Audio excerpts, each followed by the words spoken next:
मैं हूं आलोक। जय श्री राम। मैं हूं शशि। और आज हमारे धर्म संवाद के चर्चा ऑन गीता ज्ञान सेगमेंट में हम शुरुआत करेंगे भगवत गीता के अध्याय 8 के श्लोक नंबर 1 से। और उससे पहले हम थोड़ा सा प्री कैप देना चाहेंगे जो हमने पिछले श्लोकों में जिसके बारे में बात की थी। अध्याय 7 में, अध्याय 7 में श्री कृष्ण भगवान ने का जो सारा फोकस था वो ये बताने में था कि वो कौन है, ईश्वर क्या है और ईश्वर को भजने का तरीका क्या है। वो ये बता रहे थे कि ऐसे कौन से लोग हैं जो मुझे भज रहे हैं और ऐसे कौन से लोग हैं जो माया को भज रहे हैं और वो सोच रहे हैं कि वो मुझे भज रहे हैं। तो वो ये डिफरेंसेस उन्होंने बताए थे कि कौन से लोग माया को भजते हैं, कौन से मुझे भजते हैं। और ऐसा बताते हुए उन्होंने ये बताया था कि उनका असली स्वरूप, उनका असली नेचर, असली कैरेक्टर क्या है, वो किस प्रकार से आप उस सच्चे ईश्वर को भज सकते हैं, ईश्वर के सही रूप को, स्वरूप को भज सकते हैं बेसिकली। और उसके बाद फिर अर्जुन के दिमाग में कुछ क्वेश्चंस क्रिएट हुए जो कि अभी अध्याय नंबर 8 में हमारे सामने आएंगे।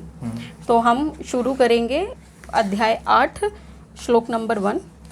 अर्जुन उवाच किम तद्ब्रह्म किमध्यात्मम किम कर्म पुरुषोत्तम अधिभूतम च किम प्रोक्तम अधिदैवम किमुच्यते। अर्जुन ने कहा, हे पुरुषोत्तम, वह ब्रह्म क्या है, अध्यात्म क्या है, कर्म क्या है, अधिभूत नाम से क्या कहा गया है और आधिदैव किसको कहते हैं। इनके बारे में भगवान ने पिछले अध्याय में बात की थी। उन्होंने बताया था कि ब्रह्म क्या है, ये समझाया था उन्होंने। आध्यात्म क्या है ये समझाया था। कर्म तो उससे पहले के श्लोकों में उन्होंने बताया, चैप्टर्स में बताया है। यस। अधिभूत और आधिदैव, इसके बारे में इस चैप्टर का अंत होने के समय उन्होंने लास्ट श्लोक में इसके बारे में बात की थी कि जो पुरुष अधिभूत और अधिदैव के सहित तथा अधियज्ञ के सहित मुझे अंतकाल में भी जानते हैं, वे युक्त चित्त वाले पुरुष मुझे जानते हैं अर्थात मुझे प्राप्त होते हैं। ऐसा पिछले अध्याय 7 के लास्ट श्लोक में बोला था श्री कृष्ण ने।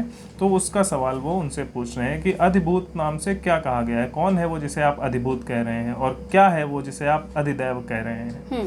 तो अब इसके बारे में श्री कृष्ण अगले श्लोक नंबर 2 में बताएंगे। अभी नहीं, अभी और कुछ क्वेश्चन यहाँ पर है, 4-5 क्वेश्चन यहाँ लिए उन्होंने कि ब्रह्म क्या है, अध्यात्म क्या है, कर्म क्या है, आदिभूत क्या है और आधिदैव किसे कहते हैं। तो 5 क्वेश्चंस यहाँ पर हैं। श्लोक नंबर 2 में भी और क्वेश्चन पूछे हैं क्योंकि अभी अर्जुन का ही वाचन चल रहा है, वो खुद ही अभी बोल रहे हैं। तो श्लोक नंबर 2 में भी अर्जुन ही बोल रहे हैं। अधियज्ञः कथम कोवत्र देहे अस्मिन् मधुसूदन प्रयाण काले च कथम ज्ञेयो वसि नियतात्मभिः। हे मधुसूदन, यहाँ अधियज्ञ कौन है और वह इस शरीर में कैसे है तथा युक्त चित्त वाले पुरुषों द्वारा अंत समय में आप किस प्रकार जानने में आते हैं। तो यहाँ पर अधिभूत तक हो गया था, अधिदैव, अधिदेव, अधियज्ञ, इसके बारे में भी पिछले श्लोक में बोला था, मतलब चैप्टर 7 में श्री कृष्ण ने बोला था। तो इन सबके सवालों, इन सबके बारे में अर्जुन पूछ रहे हैं कि ये क्या है, अधियज्ञ भी क्या है, वो इस शरीर में कैसे है और युक्त चित्त वाले पुरुषों द्वारा अंत समय में आप किस प्रकार जानने में आते हैं। बेसिकली क्या है ना कि भगवान ने जो भी चीज़ें उनको बताई, जैसे अगर हम स्कूल में हैं तो टीचर बहुत सारी चीज़ें बताती हैं तो कई बार हमारे ऊपर से चला जाता है। थोड़ा बहुत तो समझ आता है बट क्लैरिटी नहीं होती कि एक्चुअल में इसका करना क्या है, और करना भी है तो ये हमारे लिए कैसे बेनिफिट करेगा और इसका रास्ता क्या है, करने का सही तरीका क्या है। अगर हम मैथ्स के सम सॉल्व करते हैं तो मैथ्स उस सम जो होता है उसमें स्टेप बाय स्टेप होता है ना। अभी एक स्टेप लिखा और फिर चौथे स्टेप पे पहुंच गए तो पूरा बीच का कैलकुलेशन तो खा गए, जबकि सारी इंपॉर्टेंट होती है। एग्जैक्टली वो वही होता है कि आपको क्वेश्चन जब आपको सामने से कोई भी ज्ञान दिया जा रहा है तो आपको उसके अंदर घुसने की ज़रूरत होती है। जैसे आपसे अगर आपके जियोग्राफी की क्लास में बताया गया कि देयर आर 7 कॉन्टिनेंट्स, 7 क्या कॉन्टिनेंट, महाद्वीप, 7 महाद्वीप हैं पृथ्वी पर। तो आपको ये बताया गया और आपने रख लिया 7 महाद्वीप हैं, लेकिन वो क्या है आपको थोड़ी पता है, सिर्फ यू नो द नंबर। तो जब आप पूछोगे कि एक्चुअली अपने टीचर से पूछोगे कि महाद्वीप क्या होता है, पहले ये बताइए आप। 7 हैं वो तो मैं समझ गया, बट वो है क्या, 7 हैं नंबर जानने से नहीं होगा, मुझे पता भी होना चाहिए एग्जैक्टली वो चीज़ है क्या। जिज्ञासा बोलते हैं इसे। राइट। तो अगर आपको सिर्फ ये पता है 7 महाद्वीप हैं, तो आपसे कोई क्वेश्चन पूछेगा इस पृथ्वी पर कितने महाद्वीप हैं, आप बोल दोगे 7 महाद्वीप हैं, लेकिन आप जानते नहीं कि वो क्या है 7। तो आपने सिर्फ, इट इज कॉल्ड रट्टाफिकेशन। एग्जैक्टली। ये आपको रटा हुआ है कि 7 महाद्वीप हैं, बट वो महाद्वीप होता क्या है ये आपको नहीं पता। जैसे आपको अगर बोल दिया जाए कि फ़ोन जो है ये वीडियो बनाने के काम आता है, आपको बता दिया गया, तो आपको रटा हुआ है, आपने कभी फ़ोन नहीं देखा, आपको रटा हुआ है फ़ोन वीडियो बनाने के काम आता है। आपने सामने वाले से नहीं पूछा कि फ़ोन कैसा दिखता है और वीडियो कैसे बनाता है, किस तरह से वो काम करता है, ये सब किसी से नहीं पूछा, ना किसी ने आपको डेमो दिया। तो आपके ये जानने का कोई मतलब नहीं कि फ़ोन से वीडियो बनता है, क्योंकि आप तो जानते ही नहीं ना फ़ोन क्या है और वीडियो बनता कैसे। बस आप ये जानते हो, आपने वो लाइन रट ली है। तो when you want to prove yourself कि मैं बहुत कुछ जानता हूँ, तब तो ये लाइन आपके काम कर सकती है, बट एक्चुअली आप वो चीज़ नहीं जानते हैं। और जब आप वो चीज़ नहीं जानते हैं तो ये इन्फॉर्मेशन भी आपके किसी यूज़ की नहीं है। वो इन्फॉर्मेशन आपके यूज़ की कब है, जब आप ये जानते हैं कि फ़ोन काम कैसे करता है और फ़ोन कैसा दिखता है, फ़ोन के क्या एट्रीब्यूट्स हैं, ये सब पता होना चाहिए। तो जो अर्जुन है वो उच्च कोटि के विद्यार्थी हैं, इसलिए वो हर चीज़ के अंदर घुस रहे हैं। जो भी चीज़ बोली जा रही है उसका जवाब मांग रहे हैं, जो भी शब्द बोला जा रहा है उस शब्द का अर्थ जानना चाह रहे हैं। जैसे हमारे देश में लोग शब्दों के अर्थ नहीं जानना चाहते। जब धर्म उन्हें बोल दिया गया तो धर्म को उन्होंने रिलीजन मान लिया, उन्होंने कभी ये जानने की कोशिश नहीं की कि धर्म क्या होता है। इसलिए वो गलत रास्ते पर चल रहे हैं, उन्हें पता ही नहीं धर्म का मतलब क्या होता है। वो तो रिलीजन को ही धर्म मानकर चल रहे हैं, मजहब को ही धर्म मानकर चल रहे हैं, उन्हें यही नहीं पता कि ईश्वर क्या होता है। तो ये सब क्यों है? क्योंकि वो क्वेश्चन नहीं पूछते, ना दूसरे से क्वेश्चन पूछते हैं, ना स्वयं से क्वेश्चन पूछते हैं। लेकिन अर्जुन वो नहीं है, अर्जुन बुद्धिमान है, इसलिए वो जब श्री कृष्ण उन्हें जो भी बात बता रहे हैं तो उसके अंदर आने वाले एक एक शब्द के बारे में वो क्लैरिटी लेना चाह रहे हैं। बिल्कुल। और बिना क्वेश्चन के, अगर आपका क्वेश्चन ही नहीं है तो आप ज्ञान नहीं ले सकते, क्योंकि जब तक आपको कोई चीज़ समझ आई या नहीं आई, उसका तरीका ही यही है कि आप क्वेश्चन कर रहे हो कि नहीं कर रहे हो। अगर आप 2 लोग क्वेश्चन नहीं करते, या जिसको पूरा समझ आ गया या तो बिल्कुल नहीं समझ आया, तो लेकिन आप खुद स्टूडेंट हो तो आपको कैसे पता कि आपको पूरा समझ आ गया है? तो आपको क्वेश्चन करना पड़ेगा। ऐसे जो शिष्य होते हैं या विद्यार्थी होते हैं, इनको जिज्ञासु बोलते हैं। और जिज्ञासु होना हर इंसान को बहुत इम्पोर्टेंट है। वो किसी भी रास्ते पे चलेगा तो भी उसको जिज्ञासु होना पड़ेगा, क्योंकि कोई भी बिना वो ज्ञानी नहीं हो सकता। एग्जैक्टली। जिज्ञासा के बगैर आप ज्ञानी बन ही नहीं सकते। किसी भी, आप ब्रह्म ज्ञान, आध्यात्मिकता, इन सबको भी छोड़ दो, तो भौतिकता में भी जाने के लिए आपको जिज्ञासु होना ज़रूरी है।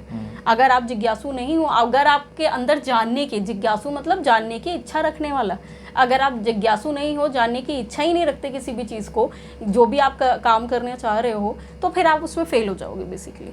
आपको, जैसे तुमने बताया कि आपको महाद्वीप के नाम तो पता है, लेकिन महाद्वीप क्या है बेसिकली वही नहीं पता है, तो वो नाम रटने से कोई मतलब नहीं है। आपसे ऊपर लेवल का कोई आदमी आएगा, आपसे क्वेश्चन करेगा, आपको 0 दे के चला जाएगा। जैसे आपको कृष्ण का नाम पता है, लेकिन कृष्ण क्या है आपको नहीं पता, तो आपके नाम को पता होने का आपको कोई मतलब नहीं है, क्योंकि वो कृष्ण हो सकता है, वो कन्हैया हो जो गलत हरकतों में इन्वॉल्व है, सिर्फ नाम से ही वो कन्हैया लाल, बट वो एक्चुअल में कन्हैया नहीं है। हाँ, हो सकता कृष्ण तो नहीं है ना, उसका नाम तो वही है जो कृष्ण का है, लेकिन वो कृष्ण नहीं पौंडरीक, है, उसके एट्रीब्यूट्स सेम नहीं है। जो कृष्ण के विचार हैं वो उस कन्हैया के विचार नहीं है।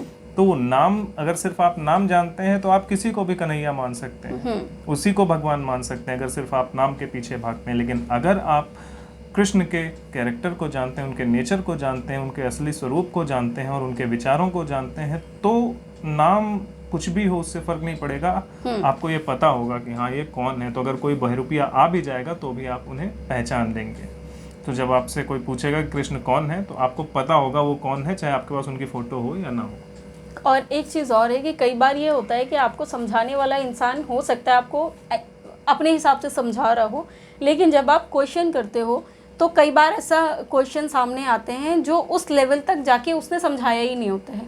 तो वो सामने वाले के लिए भी बेनिफिशियल होते हैं कि वो उस तर्ज पर जाके आपको समझा सकता है जहां आपको वो चीज़ समझ आ जाए। राइट। तो इसमें हम फिर से धर्म पे जा सकते हैं। जैसे धर्म वाला केस है, तो जब आपको बताया गया कि धर्म क्या है, धर्म क्या है, ईश्वर का मार्ग है, इतना आपको पता है, यस वो ईश्वर का ही मार्ग है। लेकिन जब वो दूसरा रिलीजन वाला आया, उसने आके बोला कि ये भी ईश्वर का मार्ग है, तो आपने मान लिया कि हाँ ये धर्म और रिलीजन सेम है।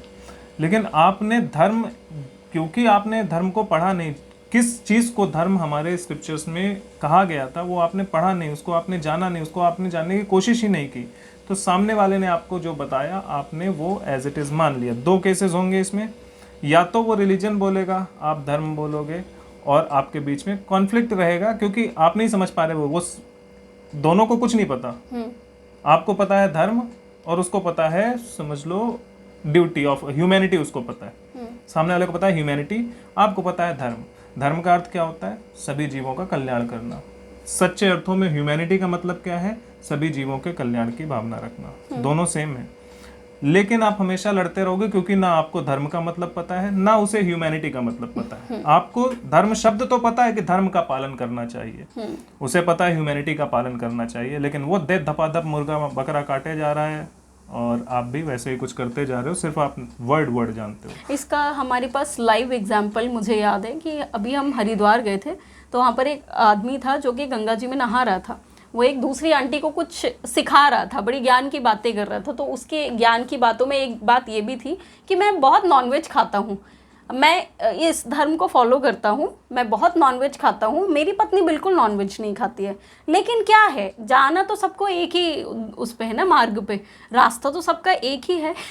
उसके बाद फिर हमारा डिस्कशन वहाँ पर चालू हुआ। तो बेसिकली उसको क्लैरिटी ही नहीं है कि व्हाट धर्म इज। राइट, तो पॉइंट वही आ गया कि जब आपको धर्म नहीं पता, सामने वालों की ह्यूमैनिटी नहीं पता, वो कह रहा है कि मैं ह्यूमैनिटी को फॉलो कर रहा हूँ, आप कह रहे हो हम धर्म के पीछे साथ चल रहे हैं, लेकिन आपको धर्म का कुछ नहीं पता, उसे ह्यूमैनिटी का कुछ नहीं पता, आपके बीच में हमेशा कॉन्फ्लिक्ट ही रहेंगे।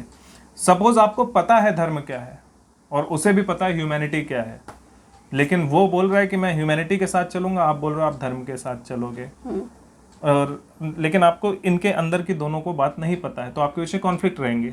लेकिन अगर आपको इसके अंदर क्या है वो पता है, तो आप दोनों जब एक दूसरे से बात करोगे तो आप वो जब बताएगा कि ह्यूमैनिटी हम फॉलो करते हैं जिसमें हम सभी जीवों के कल्याण की भावना रखते हैं, और आप जब बोलोगे कि धर्म हम फॉलो करते हैं जिसमें हम सभी जीवों के कल्याण की भावना रखते हैं, तब आप जब दोनों बात कर रहे होगे और दोनों एक ही चीज़ बात करोगे, तब आपको पता चला अच्छा ये दोनों सेम है। लेकिन जब आप सिर्फ शब्दों पर जाओगे कि धर्म ये है और ह्यूमैनिटी ये है, तो आपके बीच में कॉन्फ्लिक्ट हो जाएगा, क्योंकि वो कहेगा ये ह्यूमैनिटी, आप कहोगे ये धर्म है। लेकिन जब उसके अंदर का एसेंस क्या है ये आप जानते हो, तो आप आइडेंटिफाई कर पाओगे कि क्या यही, अच्छा ये और मैं दोनों सेम है। सिमिलरली दूसरा केस होगा जिसमें आप बोलोगे कि धर्म का मैं पालन कर रहा हूँ, सामने वाला बोलता है रिलीजन का पालन कर रहा हूँ। रिलीजन वाला हमेशा रिजिड होता है, रूल्स ह्यूमन मेड रूल्स होते हैं वो, उनके साथ वो रिजिड रहता है। और आप जो हो धर्म को अगर जानते हो, नहीं जानते हो कि धर्म क्या है, सिर्फ नाम वर्ड जानते हो, तो जब वो आके बोलता है ये भगवान का रास्ता है मेरा वाला, और आपने बोला हाँ ठीक है ये मेरा भी भगवान का रास्ता है, तो रिलीजन और धर्म एक हो गया। तो आप गलत रास्ते पर जा रहे हो, क्योंकि धर्म अलग है और रिलीजन अलग है। धर्म रिजिड रूल है, सबके कल्याण की भावना नहीं रखता, रिलीजन जो है वो रिजिड रूल है, वो सबके कल्याण की भावना नहीं रखता, जबकि धर्म जो है वो फ्लेक्सिबल चीज है, ईश्वर का बनाया हुआ रास्ता है, वो फ्लेक्सिबल होता है, उसमें सिर्फ एक ही कंडीशन होती है कि सभी जीवों का कल्याण हो। राइट, तो जब आपको ये पता ही नहीं है कि धर्म क्या है, अपनी चीज नहीं पता है, क्यों नहीं पता? क्योंकि अभी कभी आपने जानने की इच्छा ही नहीं रखी। तो जब आपके अंदर जिज्ञासा ही नहीं थी तो आप उसको जानते नहीं, जब उसको आप जानते नहीं, तो जब बाहर वाले ने आपको बताया कि धर्म इज इक्वल टू रिलीजन, आपने बोला बिल्कुल सही, और आप उसी रास्ते पर चले गए, और फिर आपने धर्म को गाली देनी शुरू कर दी, जो कि एक्चुअल में सबसे इंपॉर्टेंट चीज थी, और फिर आपने धर्म को पढ़ना बंद कर दिया, बिल्कुल पूरी तरह से उसको खत्म कर दिया, और आप उसको खत्म करने के बारे में सोचने लगे। तो आपके समाज में धर्म का प्रचार प्रसार कैसे होगा? लोगों के अंदर मानवता कैसे जागृत रहेगी जब आप उसी को गाली दे रहे हो कि मानवता या धर्म ही गलत है? बिल्कुल।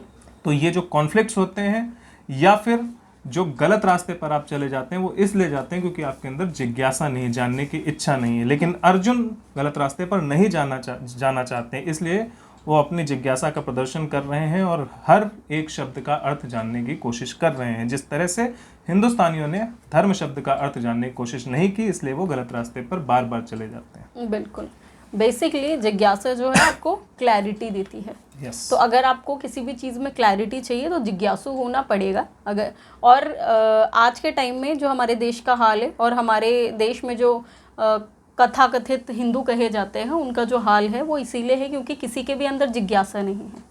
अगर जिज्ञासा होती तो वो धर्म को भी समझते और रिलीजन को भी समझते, है ना। तो ये है श्लोक नंबर 2। इसमें बात आगे और भगवान अर्जुन कह रहे थे, मतलब क्वेश्चन पूछ रहे थे कि ठीक है, आदि यज्ञ कौन है और शरीर में कैसे रहता है वो।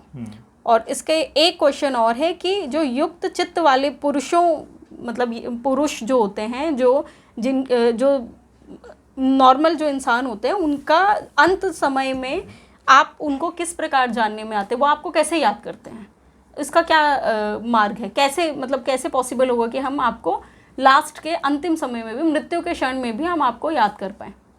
तो ये चीज़ है। तो याद कैसे कर पाएंगे, उसका जो जवाब है, मतलब ये जो क्वेश्चन है, 6-7 क्वेश्चन है, इसका जवाब जो है वो अगले उसमें देंगे भगवान, अगले श्लोक में देंगे। तो श्लोक नंबर 3 करते हैं। श्री भगवान उवाच अक्षरम ब्रह्म परमं स्वभावो अध्यात्म उच्यते भूत भावोद्भव करो विसर्गः कर्म संगितः। श्री भगवान ने कहा, परम अक्षर ब्रह्म है, अपना स्वरूप अर्थात जीवात्मा अध्यात्म नाम से कहा जाता है, तथा भूतों के भाव को उत्पन्न करने वाला जो त्याग है वो कर्म नाम से कहा गया है। तो यहाँ पर भगवान पहले तो अर्जुन के 3 जो क्वेश्चन थे उसका जवाब दे रहे हैं कि ब्रह्म क्या है। तो ब्रह्म वही है जो सत्य है, परम अक्षर। परम अक्षर, परम मतलब जो सत्य है। अभी जो हम हाँ, इस पे आते हैं। तो पहले हमने इसका एक बारे में बात की थी कि शब्द क्या है। शब्द के बारे में हमने बात की थी ना किसी श्लोक में। भगवान जब बोलते हैं कि इसका जो शब्द है वो मैं ही हूँ। राइट। तो शब्द क्या है, जो कुछ दिख रहा है, उसके बारे में हमने बात की थी।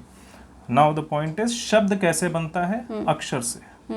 अक्षर क्या है? वो कह रहे हैं कि परम अक्षर जो है वो ब्रह्म है, जिससे सब कुछ बनता है। तो शब्द जो है वो अक्षरों से मिलकर बनता है। तो जो परम अक्षर है जिसके द्वारा सारे शब्द बने हुए हैं वो मैं हूँ, ये बता रहे। तो ब्रह्म क्या है?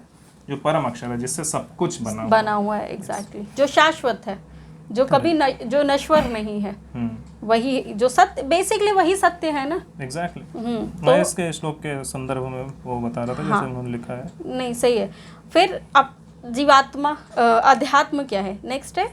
तो वहाँ भगवान बोल रहे हैं कि अपना स्वरूप अर्थात जीवात्मा नाम से कहा जाता है, मतलब जो जीवात्मा है शरीर के अंदर, जो जीवात्मा है वो आध्यात्म नाम से कही जाती है। हाँ, तो जीवात्मा मतलब जो हमारे अंदर आत्मा है, उसे भगवान बोल रहे हैं कि वो है आध्यात्म।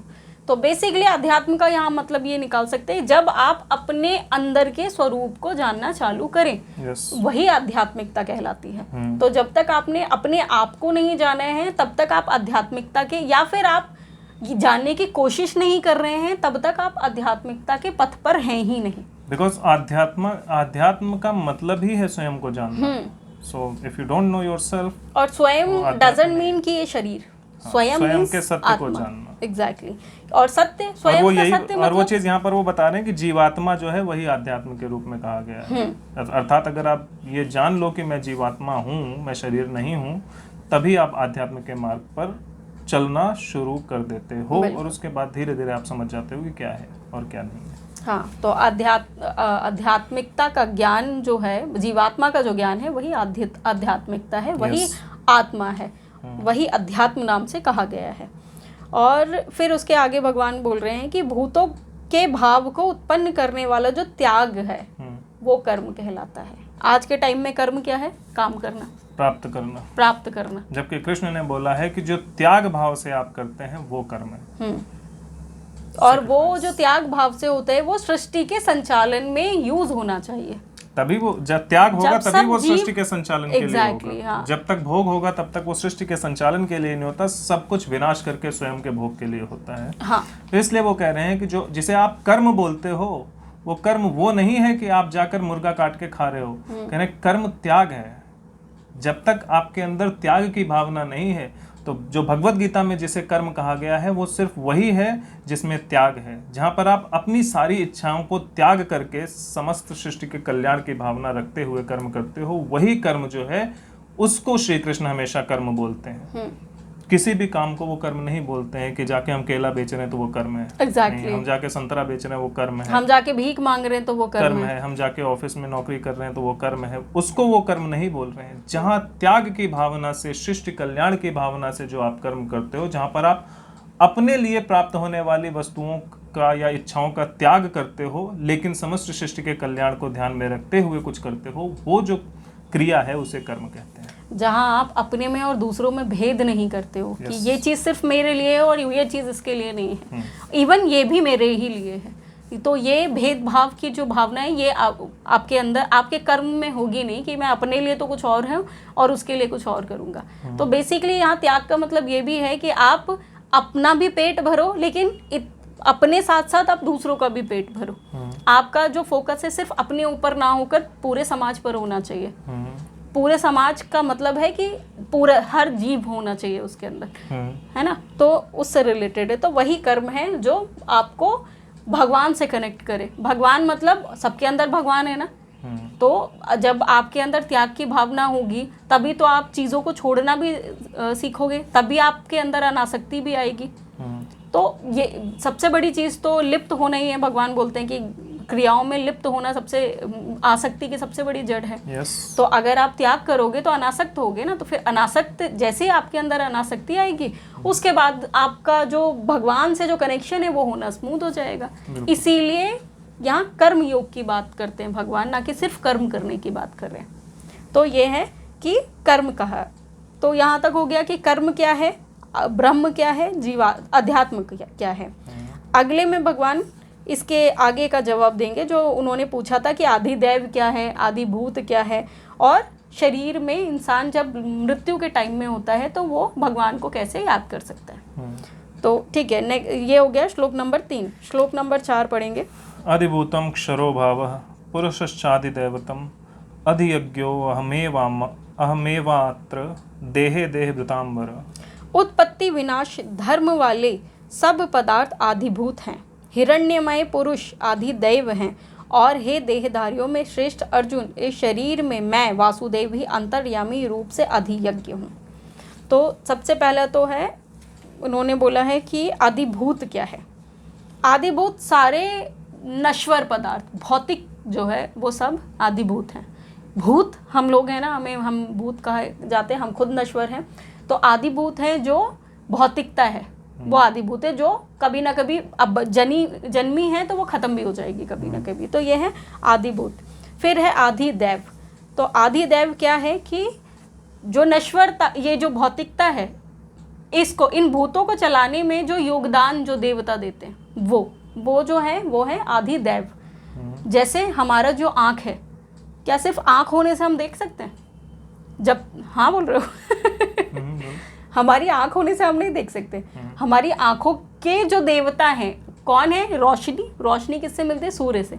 तो अगर सूर्य नहीं होगा तो आप अंधेरा करके देख लो, अगर कितनी भी आँखें, 4 आँखें लगा लो, आपको नहीं दिखाई देगा। तो हमारे इनको बोलते हैं कि अधिष्ठाता देवता बोलते हैं इनको, इंद्रियों के अधिष्ठाता देवता। तो ये देवता जो है इनको आदिदेव कहा जाता है। तो जैसे इंद्रियों के हैं, जैसे मैंने आँखों का बताया, जो स्मेल होती है उसके वायुदेव हैं, वरुण देव हैं, वर्षा करने के लिए इंद्र देव हैं। तो ऐसे ही सारी चीज़ें, मतलब जल नहीं आएगा तो जल किससे मिलेगा? तो ये सारे जो देव हैं जो हमको हमारा जो शरीर है उसको चलाने में, सही तरीके से चलाने में जो योगदान देते हैं वो है। और कुछ? आदियज्ञ तो भगवान ही है। इसके अंदर शरीर को चला कौन रहा है? ये सब नहीं भी होगा तो चल जाएगा, लेकिन इम्पोर्टेंट तो ये है ना, इसके अंदर जो है आत्मा। तो आत्मा ही भगवान बोल रहे हैं कि मैं ही हूँ वो आत्मा। ठीक है, तो तुमने पर्सोनिफाई करके इसको समझा दिया। अब मैं बिना पर्सोनिफिकेशन के बता देता हूँ। उत्पत्ति विनाश धर्म वाले सभी पदार्थ अधिभूत हैं। ऐसे जितने भी पदार्थ जिनसे उत्पत्ति या विनाश होता है, या जिनका जन्म या मृत्यु होती है, वो सभी अधिभूत हैं, जिसमें सभी शरीर आते हैं। मनुष्य शरीर हो, जल हो, पृथ्वी हो, पंच महाभूत जितने भी हैं, ये सब अधिभूत होते हैं, जिनसे उत्पत्ति होती है, जिनसे विनाश होता है, और जो स्वयं उत्पत्ति और विनाश के कालचक्र में फंसे हुए हैं वो सब अधिभूत होते हैं। जैसे कि हमारा शरीर अधिभूत है, और पृथ्वी, जल, वायु और आकाश, बहुत सारे, अग्नि, ये सब अधिभूत हैं, क्योंकि ये उत्पन्न भी हो सकते हैं, इनका अंत भी हो सकता है। हिरण्यमय पुरुष अधिदैव है। भावः पुरुषश्चाधिदैवतम। भाव भाव आपके अंदर जो होता है वो अधिदैव है, जिसे धर्म कहा जाता है, वो अधिदैव है। पुरुष अर्थात आत्मा, जीवात्मा जो है वो अधिदैव है। जितने भी तुमने जो ये बताए बोल थे, सकते हैं कि ये जो संसार है, बेसिकली हमें ऐसा लगता है लोगों को कि ये भौतिकता जो है, भौतिक संसार जो है ये नियमों से चल रहा है, बट नियम से नहीं चल रहे। भगवान की माया इसके पीछे काम कर रही है। ये जो देवता हैं ये भी तो भगवान ने ही उत्पन्न किए हैं ना, प्रकट किए हैं। तो हमारी जो सृष्टि संचालन में जो योगदान है, हमारी जो माया जिसको बोलते हैं, उसका बेसिकली वही आदिदेव है। हाँ, जो सिर्फ रूल्स बना के नहीं चल रही है ये दुनिया। हाँ, जो अधिदैव क्या है, जो पुरुष है, जिसके थ्रू सारा काम हो रहा है। हाँ। पदार्थ सारे हैं, वो पदार्थ की जो फंक्शनिंग हो रही है वो क्यों हो रही है? जिसको तुमने बोला रोशनी क्या है, अधिदैव है। हाँ। तो रोशनी क्या है? रोशनी ही वो पुरुष है। आंख पदार्थ है। हाँ। आंख पदार्थ है, रोशनी वो पुरुष है जो उसकी फंक्शनिंग में हेल्प कर रही है। Exactly. तो जिसको अभी तुमने पर्सोनिफाई किया कि ये वो देवता है, वो देवता है, बिना पर्सोनिफिकेशन के अगर आप उसको देखना चाहते हैं तो ये है कि आपकी किसी भी पदार्थ की क्रिया करने की जो प्रवृत्ति है, जो उसके अंदर कैपेबिलिटी है, वो अधिदैव है। आपकी आंख है वो पदार्थ है, लेकिन इसकी देखने की जो क्षमता है वो अधिदैव है। बिल्कुल। आपका जो मुंह है ये पदार्थ है, लेकिन बोलने की जो क्षमता है ये अधिदैव है। बिल्कुल। राइट। तो अधिदैव वो है जिससे आपका जो पदार्थ है, जो मटेरियल चीजें हैं, वो सब फंक्शन जिसके कारण कर रही हैं, वो अधिदैव है। और वही पुरुष है। पुरुष ही है जो सबको फंक्शनिंग में सबको हेल्प करता है। पुरुष कौन है? आत्मा। फिर वो कहते हैं, देहधारियों में श्रेष्ठ अर्जुन, इस शरीर में मैं वासुदेव ही अंतर्यामी रूप से अधियज्ञ हूँ। अधियज्ञ से आप समझ सकते हैं कि प्रारंभिक यज्ञ क्या होता है। यज्ञ के बारे में अध्याय 5 में उन्होंने बताया था कि यज्ञ क्या है, धर्म के अनुसार किए जाने वाले सभी कर्म, उन्हें यज्ञ इन्होंने डिनोट किया था। तो मनुष्य के अंदर जितने भी धर्म युक्त कर्म हो रहे हैं उसके शरीर के थ्रू, या वो बाहर कर रहा है या अंदर कर रहा है, जितना भी धर्म के अनुसार कर्म हो रहा है वो सब कुछ मैं हूँ। अब धर्म 2 प्रकार के हैं। एक धर्म वो है जो आपको डिसीजन लेना पड़ता है कि ये धर्म है या नहीं है। दूसरा धर्म वो होता है जो होता ही है, कि जैसे आपकी आंखों का धर्म है देखना, तो वो देखेगी ही देखेगी, उसके पास और कोई ऑप्शन नहीं।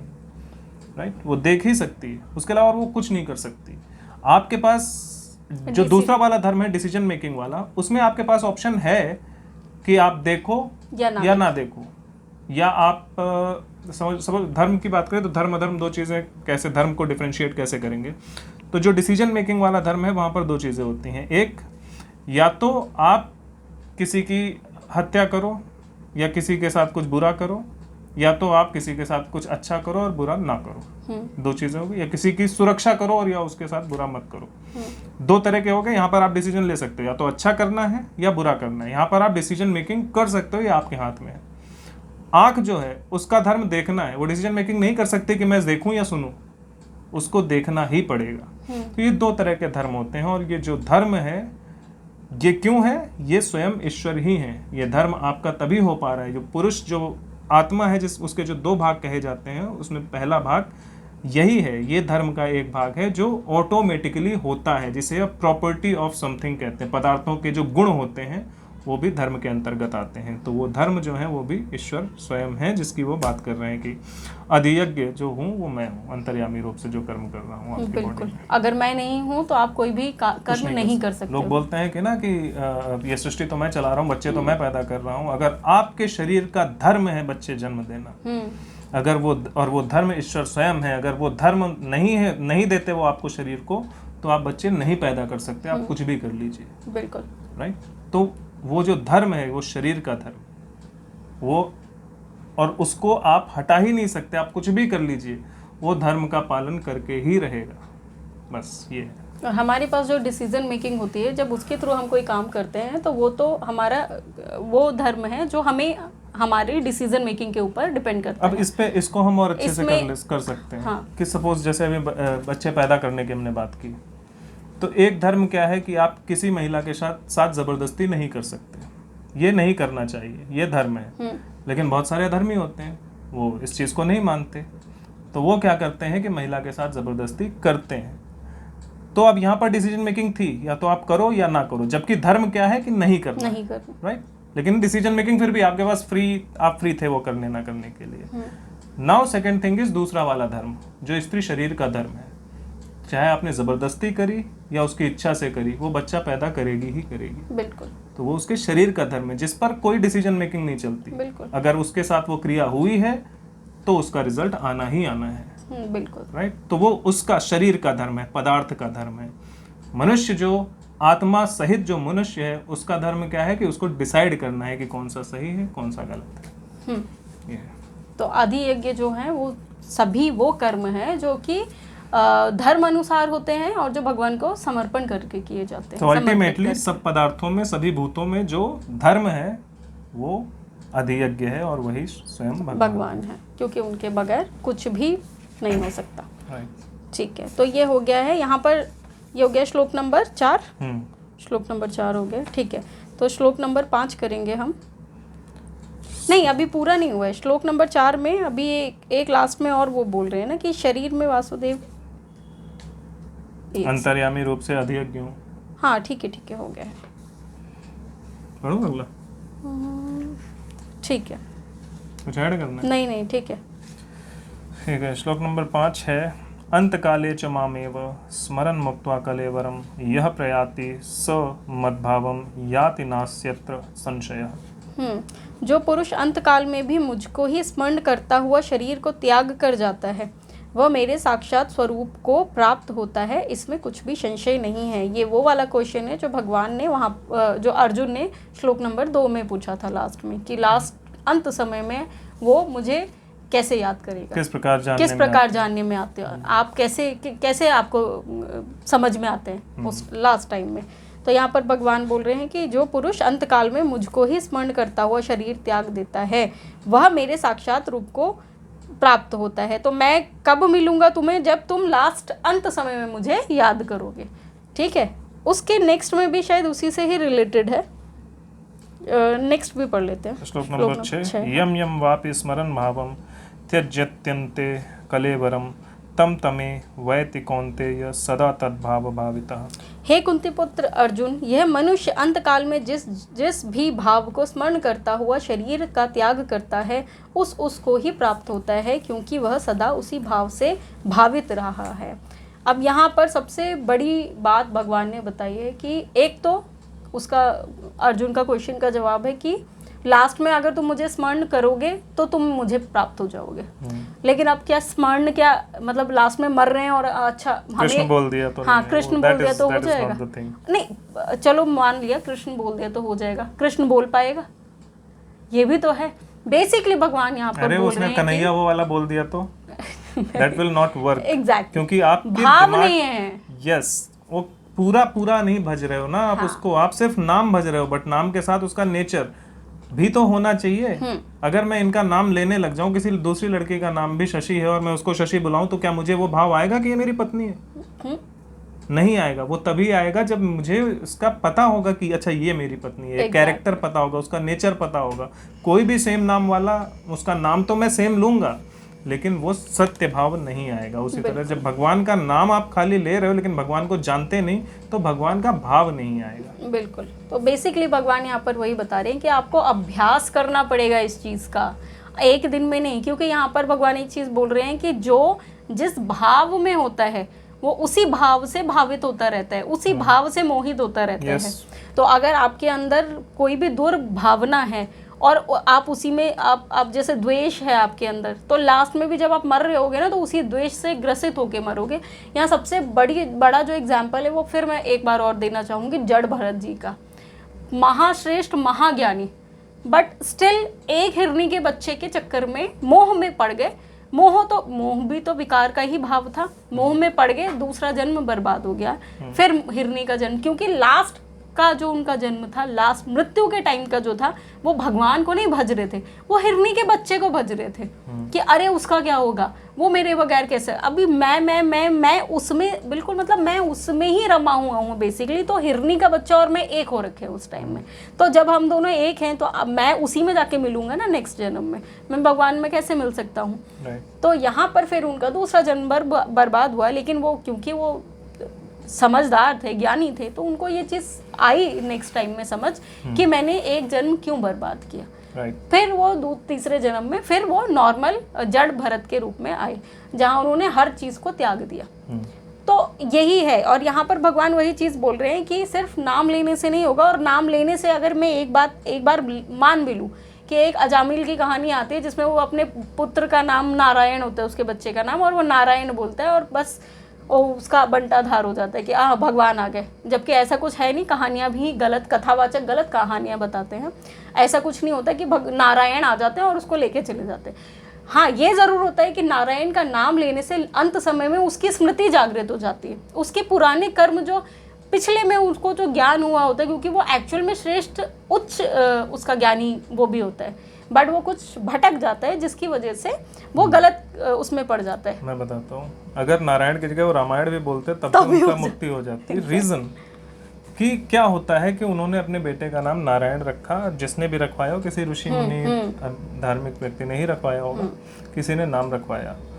अब वो नारायण नाम रखा तो उसको उस नाम से कुछ ना कुछ सीखने को मिलेगा, क्योंकि जब उन्होंने नारायण नाम रखा तो उन्होंने बताया कि ये नाम क्यों रखा गया है, तो उसे ये पता था कि कौन है नारायण। तो इसलिए उसने जब लास्ट में नारायण नाम लिया। और दूसरी चीज, आपके अंदर ईश्वर का भाव कब आता है? आपके अंदर ईश्वर को याद करने का भाव तब आता है जब आपको लगता है कि अब कुछ नहीं हो सकता, अब मैं कुछ नहीं कर सकता, तब आपके अंदर ईश्वर का भाव आता है। तो जब मृत्यु का समय था, जब उसे पता था अब मैं कुछ नहीं कर पाऊंगा, तब उसके अंदर अपने आप वो भाव आ गया, और उस भाव के साथ जब उन्होंने नारायण का नाम लिया तो वो जब क्लब हुआ एक साथ, तब वो उन्होंने ईश्वर को याद किया। बिल्कुल। और इसलिए वो जो कुछ वहाँ पर हुआ, उनको मुक्ति मिली, वो इसलिए मिली क्योंकि उन्होंने एक्चुअल में नाम कोई भी लिया हो लेकिन याद ईश्वर को ही किया था।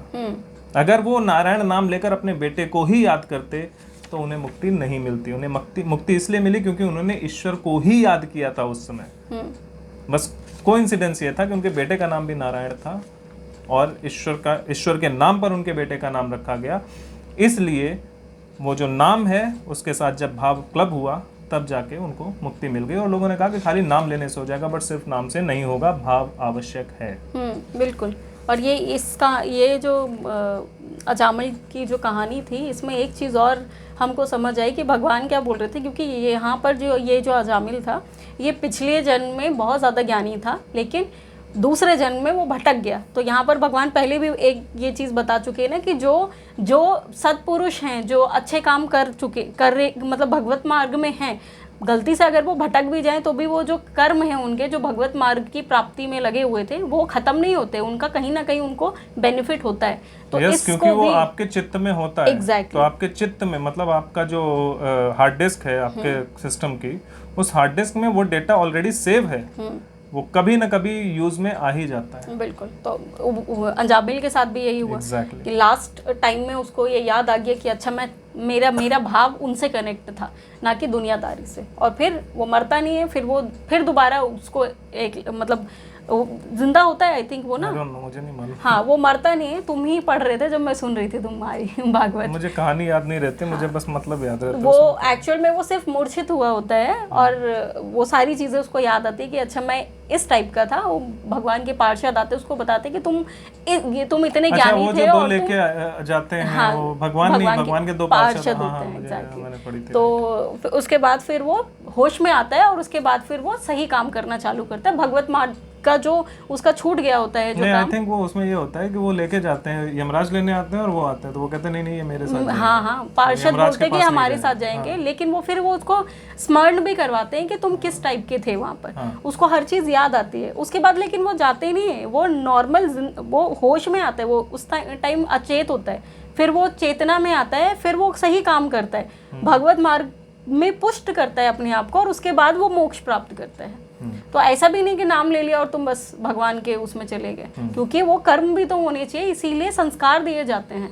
आपकी आंखें हैं देखने के लिए, वो बिल्कुल सही है। संस्कार में क्या है, आपकी आंखें देखेंगी, जो कि आंखों का धर्म है, लेकिन आंखों को क्या देखना है क्या नहीं देखना ये हमारे संस्कार हमको बताएंगे। संस्कार में धर्म ही आता है, है ना। तो इसमें यही बता रहे हैं वो 5वें और 6वें श्लोक में, वो यही बता रहे हैं कि आप लास्ट में अगर मुझे स्मरण कर लेते हो, जिंदगी भर आप कितने भी पाप किए हो, अगर आपने लास्ट में मुझे स्मरण कर लिया, किसी भी एक मोमेंट ऑफ टाइम पर अगर आपने स्मरण कर लिया, अब स्मरण करने का मतलब ये है कि आपको ये पता चल जाए कि ये जो कुछ था सब गलत था और ये सिर्फ मतलब वो सच्चे भाव से, ऐसा ना हो कि वो सिर्फ आप इसलिए याद करो कि मरने के बाद मुझे स्वर्ग मिल जाए।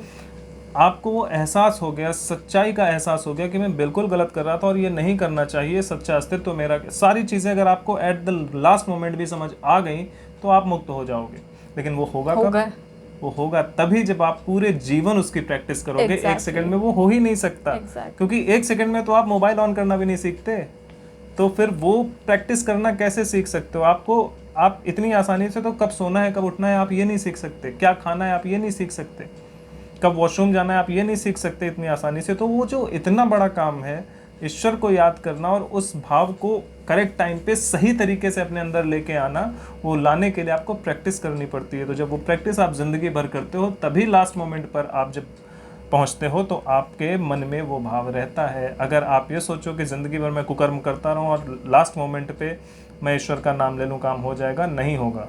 यस, अगर आप सच में नाम लेते हो उस भाव के साथ तो हो सकता है, लेकिन वो आप कर ही नहीं पाओगे। दैट इज नॉट पॉसिबल, क्योंकि जैसा चिंतन होता है वैसा चरित्र बनता है ना। और जो जब आपका चरित्र ही वैसा है, जैसा पूरा चरित्र जो आपने पूरी लाइफ में जिया है, वही चरित्र जब लास्ट टाइम आएगा तो वही स्मरण तो बनेगा आपका। एग्जैक्ट। दूसरी चीज ये है ना कि अब आप सोचो कि नहीं मैं सब कुछ करके कर लूंगा, लास्ट मोमेंट में आप करने की कोशिश करते हो, अब वो आपका थॉट, वो भाव पवित्र है, क्या वो पवित्र होगा 100%? 0.0001% शायद। और क्यों नहीं होगा? प्रैक्टिस ही नहीं है ना, आप लिप्त तो किसी और चीज में थे। राइट। तो अगर आप ये सोच रहे हो कि उस टाइम पे मैं कर लूंगा, तो वो आपका भाव पवित्र इसलिए नहीं होगा क्योंकि उस लास्ट मोमेंट पर आप करने जा रहे हो। और आप क्यों करने जा रहे हो? स्वार्थ की वजह से। तो जहाँ स्वार्थ है वहाँ पवित्रता हो ही नहीं सकती। मैं वही बोलने वाली थी कि एक्चुअल में बहुत सारे स्वार्थी लोगों से अगर तुम ज्ञान लेने जाओगे तो ज्ञानी वाली बातें करेंगे, क्योंकि हर बात में ज्ञान छुपा हुआ है, लेकिन क्या वो स्वयं उस चीज को फील करते हैं? करेक्ट। तो आप लास्ट मोमेंट पर जब ये सोच के जाते हो कि नहीं मैं लास्ट मोमेंट पर इतनी सारी ताकत लगा के भगवान का पूरे शुद्ध मन से नाम ले लूंगा, और आप लास्ट मोमेंट पर वो लेने जाते हो, तो आप तो पहले से अपवित्र हो। क्यों? क्योंकि आप तो स्वार्थ की वजह से कर रहे हो ना, निस्वार्थ भाव से, सरल मन से, जहां पर मतलब कुछ भी पाने या खोने की इच्छा ना हो और फिर भी आपके मन में वो भाव आए, वो होता है ईश्वर को याद करना। तो जब आप, हाँ, और वो कब होगा? जब आपको प्रैक्टिस होगी, जब आपको आनंद आता होगा उनका नाम याद करने में, उनके धर्म के अनुसार कर्म करने में जब आपको आनंद आता होगा, तभी आप वो कर पाओगे। और वो आनंद कब आएगा? जब आपको प्रैक्टिस होगी उस चीज की। और एक चीज मैं यहाँ पर बोलना चाहूंगी कि ये जो माला वाली जो प्रैक्टिस होती है, ये प्रैक्टिस नहीं चाहिए इसमें, क्योंकि वो क्या बोलते हैं, वो भी एक नियम में बांधेगी आपको। जैसे माला है तो जब हाथ में आएगी तभी नाम लेंगे, वरना नहीं लेंगे। लोग करते हैं ना, माला क्यों लेके बैठते हैं, वो क्यों? ये होती प्रैक्टिस करवाने के लिए तुम्हें। लेकिन भागवत में भगवान क्या बोलते हैं कि जिस मार्ग से, जिस साधन से तुम भगवान को प्राप्त करने जा रहे हो, एक टाइम ऐसा आता है जब उस साधन को भी त्यागना पड़ता है। उसके परे जब तक नहीं निकलोगे तब तक तुम भगवान को नहीं प्राप्त कर सकते हो। क्यों? क्योंकि वो जो साधन है वही तुम्हारी बाधा बन जाएगा, वही बंधन बन जाएगा तुम्हारे। बिल्कुल। अगर आप इस शरीर से भगवान का नाम ले रहे हो और शरीर छोड़ना नहीं चाहते, तो आपको भगवान कहाँ से मिलेंगे? एग्जैक्टली। तो अगर आप माला से नाम ले रहे हो और माला के बगैर आप नाम ले ही नहीं सकते हो, तो कोई फायदा नहीं है आपके नाम लेने का। तो भगवान आपको नहीं, माला को मिलेंगे। एग्जैक्टली। फिर क्योंकि माला माध्यम है, माला ने सब कुछ किया, आपने तो कुछ किया ही नहीं। हाँ। तो जब अगर माला के थ्रू आप वहां तक पहुंचे तब तो ठीक है। जैसे सीढ़ी है, तो सीढ़ी पर आप चढ़ रहे हो, लेकिन ऊपर तक नहीं गए। कह रहे मैं सीढ़ी तो नहीं छोड़ूंगा, तो आप चढ़े कहाँ? सीढ़ी चढ़ गई ऊपर तक, लेकिन आप थोड़ी चढ़े, आप तो सीढ़ी पे ही हो अभी तक। तो आपको ऊपर चढ़ना पड़ेगा, और चढ़ने के लिए सीढ़ी तो छोड़नी पड़ेगी। बिना सीढ़ी छोड़े आप वहाँ चढ़ ही नहीं सकते। मुझे याद है जब मैंने स्टार्ट किया था ये सब भगवान के उसमें नाम जप करना, तो मैंने भी कुछ टाइम तक बहुत माला की थी। तो 5 माला की मैं ऊपर पहुंच ही नहीं पाई, लेकिन मैं करती थी। फिर एक टाइम आया जब मैं बोली यार रहने ही देती हूँ, क्योंकि रोज तो हो नहीं पाता है, तो मैंने उसको त्यागा। फिर मैं नॉर्मली ही, मतलब अब तो बस चलता ही है, बस कि बोलना ही चालू करो ना, इसको पकड़ना ही क्यों है तुमको। ठीक है, उस टाइम तक मुझे कुछ नहीं था तो आप माला नहीं ले सकते हैं। एग्जैक्टली। वो आप कैसे कर सकते हैं? बर्तन करते हुए आप माला नहीं ले सकते, झाड़ू पोछा के टाइम में आप माला नहीं ले सकते। आप कहीं कुछ सामान लेके कुछ काम कर रहे हो, दोनों हाथ आपके बिजी हैं, आप माला नहीं ले सकते। तो वो उस टाइम को वेस्ट क्यों करना है? मुंह तो आपका खाली है, मुंह तो आपका सिर्फ खाना खाते वक्त भरता है। तो एग्जैक्टली। वो मन के अंदर तब भी चिंतन चल सकता है, आप तब भी ले सकते हो। हाँ। तो पॉइंट ये है कि हम अपने आप को फंसा ही क्यों रहे हैं। हम 24 घंटे नाम लेते ही रहे ना, और नाम इसलिए ना लें कि हमको बाद में मुक्ति मिल जाएगी, इसलिए लें ताकि हमारा फोकस हमेशा इस चीज़ पे रहे कि ईश्वर का नेचर क्या है, ईश्वर हमसे क्या करवाना चाहते हैं। इस पर फोकस ना रहे कि हमें क्या मिलेगा।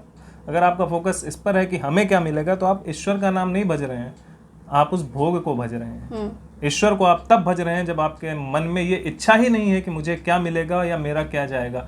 आप सिर्फ इसलिए भज रहे हैं क्योंकि उसमें ही आनंद आ रहा है आपको, तब एग्जैक्टली। तो यहाँ पर भगवान बहुत बड़ी बात आपको बताते हैं इस तरीके से कि एक तो अभ्यास करो निरंतर मेरे को स्मरण करने का, तभी तुम मेरे को स्मरण कर पाओगे, क्योंकि जैसा भाव होगा वैसा ही तुम्हारा नेक्स्ट जन्म होगा।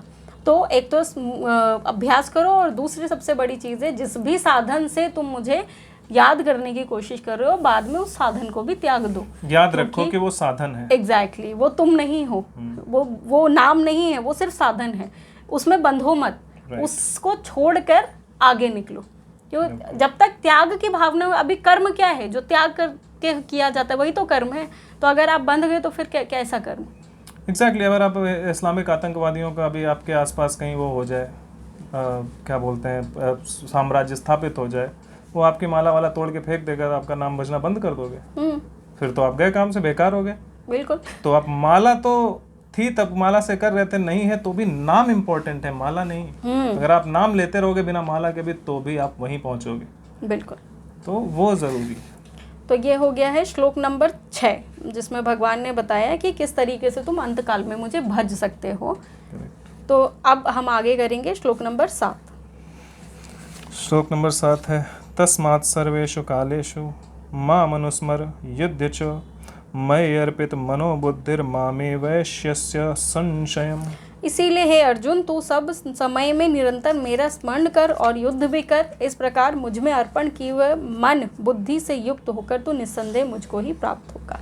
तो एट लास्ट भगवान क्या बोल रहे हैं कि बता तो दिया मैंने कि कैसे करना है, तो अब क्या करना है तुम्हें कि मुझे भी याद कर। अभी यहाँ माला नहीं उठा रहे, देखो आपके पास माला हो चाहे ना हो, धनुष बाण हाथ में ले रखे हो, तब भी आप मुझे ही भजो। एग्जैक्टली। यहाँ पर वही पिछला ही कंटिन्यूएशन है, माला लेने की जरूरत नहीं है, धनुष है कोई बात नहीं, लेकिन जब तू धनुष चढ़ाएगा, जब तू वो कर्म करेगा, तो मुझे याद कर। तो याद रखना कि ये कर्म क्या ईश्वर की इच्छा के अनुसार है। एग्जैक्टली। धर्म युक्त है या नहीं है। yes. तो धर्म युक्त, धर्म का स्मरण करना ही भगवान का स्मरण करना है बेसिकली। तो तुम ये भी है कि अगर तुम राम राम नहीं भी जप रहे हो, लेकिन अगर राम की शिक्षाएं तुमको पता है कि क्या करना चाहिए क्या नहीं करना चाहिए, इस चीज़ में डिफरेंस पता है, तो भी तुम मुझे ही भज रहे हो। तो भजने का मतलब सिर्फ नाम लेना नहीं होता है, नाम जप भजना नहीं होता है। ठीक है। तो भगवान को याद करना मतलब किसी भी रूप में, चाहे धर्म के रूप में याद कर लो, चाहे भक्ति के रूप में याद कर लो, कर्म के रूप में याद कर लो, कैसे भी याद कर लो, है वही, है ना। तो ये हो गया। तो यहाँ पर भगवान बोल रहे हैं क्या, मन और बुद्धि से युक्त होकर मुझे भजना कैसे, मन और बुद्धि से। मन में क्या है, इच्छाएं, अपनी इच्छाओं को कंट्रोल करोगे तुम, अगर तुम जब मन लगाओगे मेरे अंदर, और जब बुद्धि लगाओगे तो विवेक शक्ति मिलेगी तुम्हें कि किसको मारना है, कैसे मारना है, किस काम को कैसे करना है, बेसिकली ये चीजें तुमको समझ आ जाएगी। यस, मन और बुद्धि दोनों होने चाहिए, जिसके बारे में भी बात करते हैं कि भाव आपका वही होना चाहिए। हाँ। सिर्फ नाम से नहीं होगा। अगर आप खाली नाम ले रहे हो तो कुछ नहीं होगा। आपके मन में वो भाव आना चाहिए ईश्वर का। आपकी बुद्धि में ये चीज होनी चाहिए कि क्या ये सच में ईश्वर का कर्म कर रहा हूं मैं। किसी ने बताया इसलिए नहीं, किसी किताब में लिखा है इसलिए नहीं। आपके बुद्धि में वो डिसीजन मेकिंग रहनी चाहिए कि ये जो मैं कर रहा हूँ, ये जो बकरा मैं काट रहा हूँ, क्या यही ईश्वर की इच्छा है। और अगर यही ईश्वर की इच्छा है तो क्या वो जिसकी ये इच्छा है वो सच में ईश्वर है। ये चीज़ें आपको डिसाइड करनी पड़ेंगी। जब तक आप ये डिसाइड नहीं कर सकते तब तक आप उन तक नहीं पहुंच सकते। यही वो यहाँ पर बताना चाहते हैं। तो ये हो गया है श्लोक नंबर 7 अध्याय 8 का। आज हम यहीं तक करेंगे। अगले अध्याय का मतलब अगले एपिसोड में हम अध्याय 8 का 8 से ही शुरू करेंगे, श्लोक से। हाँ, तो अभी के लिए इतना ही बस। और अगर आपके कोई क्वेश्चन है तो आप हमें क्वेश्चंस लिख सकते हैं, और आपके कोई आंसर हो वो भी लिख सकते हैं। हाँ बिल्कुल। इसके अलावा अगर आपको कुछ और समझ आता हो श्लोकों से तो आप अपना भी ज्ञान हमें दे सकते हैं। तो अगले वीडियो में मिलेंगे, तब तक के लिए